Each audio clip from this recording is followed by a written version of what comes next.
Now, let's discuss a bit about theory.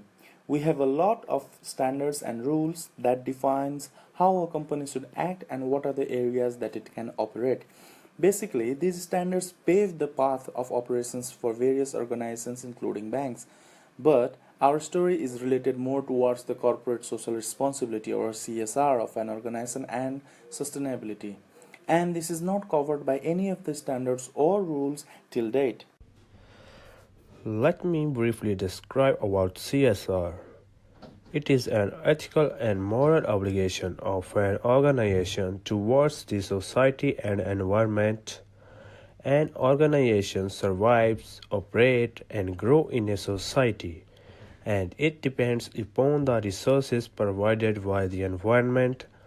So, the concept of CSR says that if an organization is to operate and thrive in a society by using resources from environment, it is morally liable to work towards the protection and betterment of society and elements of environment. Even this concept is not legally binding to the organizations. Different organizations adopt this concept for various reasons. For example, to improve the brand image in the market, to gain public faith, and to the very least to actually care about the environment. Keeping that in mind, our organizations in discussion, Westpac and WTK, are no different.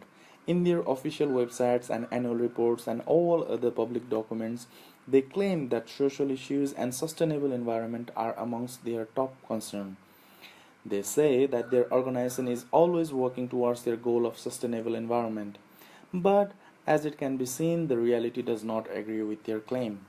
Hence, in conclusion, we derive that Westpac is giving money to WTK to operate their project in Sundown PNG. WTK worked as per plan. Both organizations made a lot of money out of that project until Oxfam laid its eye on that project. It made a detailed investigation in that issue and reported that the project has been obtained in illegal manner and the project itself is not operated as per permitted. As a result, the ecosystem of the region was severely hampered, not to mention the losses of residents of that region. Westpac denied its relation with WTK and WTK denied all the accusations. Well, I think this is what they could do best in that situation, just deny it against all the evidence. But it would have been better if they came forward as a responsible organization and accepted their fault and worked towards the solution instead of running away from it. Because at the end, a bit of loss is not a big deal for organizations like Westpac or WTK Realty. But the people of Sundown lost their land where they could grow their crops, lost their pristine forest where they could take their livestock for grazing, and waters in the rivers are polluted so neither the water is usable nor there are any fish to fish. In the greed of big corporate bodies, innocent peoples are the victim.